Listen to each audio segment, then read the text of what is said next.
We all know Instagram and influencers, but your favorite childhood cartoon might just be the best style inspiration you can find. I'm not talking about the cartoons which had one outfit per season, but about Totally Spies, the show about three girls from Beverly Hills / world-saving spies, which featured over 1,000 looks during its original 6-season run. Looks which are as relevant today as they were 20 years ago. With a 7-season reboot premiering this year and a live action in the works at Amazon, is the perfect time to talk about its timeless style and why it's so relevant to the fashion environment of 2024. Take y2k style, sprinkle a bit of 60s, 70s inspiration, and you get a Totally Spies fashion universe.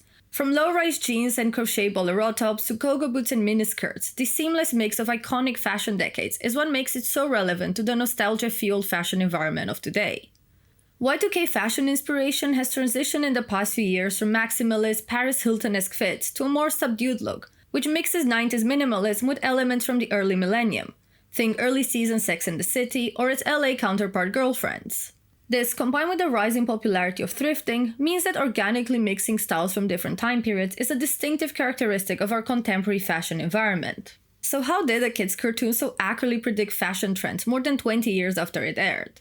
I talked about this to my friend Diana, who's also a fashion journalist and a huge Totally Spies fan. Right now, fashion is associated a lot more with identity. And I think in a way, Totally Spies and a lot of TV shows centered around fashion spearheaded that, because their fashion was an embodiment of their personalities.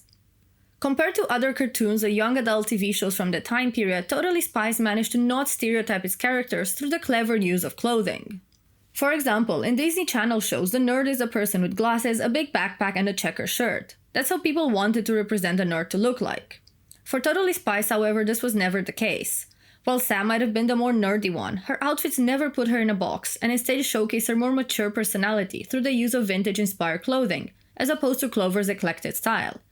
To that, add all the missions where they'd have to go undercover and adapt their personalities as Girl Scouts, rich heiresses, or famous pop stars, and the need for storytelling through fashion becomes obvious.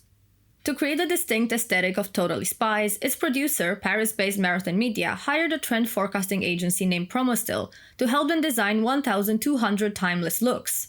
Which is why the outfits we see in the show are not exact copies of what was popular at the time, but they're only loosely inspired from Y2K trends. They're also heavily influenced by two fashion decades who have returned to fashion as inspiration time and time again.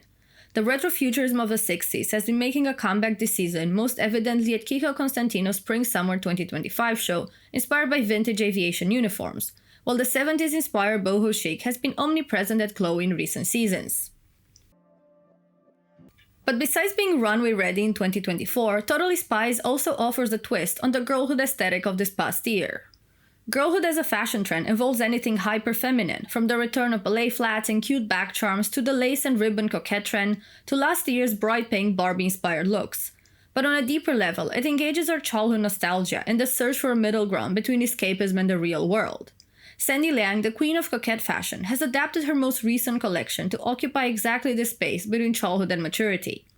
Featuring sleek uniform-style looks with fun twists, including balloon sleeves, doll-like buttons, and pink bags, it was inspired by none other than Totally Spies.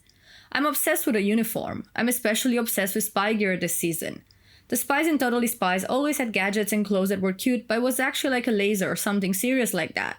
I thought it was fun to explore. But more than individual expression, I remember being drawn to the way friendship was depicted in the show and was often expressed through the use of fashion. Both in their day-to-day lives as well as in their missions, they often wore outfits that were coordinated in some way. Whether it was similar shape with different colors or just matching elements from each other's outfits, they embodied this ideal view of friendship and community. And while real life might be different at times, in the past few years we saw a return of this expression of girlhood through coordinated outfits. From people dressing up to watch the Barbie movie last year, to group-coordinated concert outfits as we've seen during Taylor Swift or Sabrina Carpenter's tours, which provide a great example of how to apply this sense of girlhood nostalgia to our adult life. So while Totally Spies is obviously a kids' TV show, it used fashion in such a clever way that we can translate into our daily lives, which is why the outfits as well as the discourse around fashion in the show feel so relevant to us today.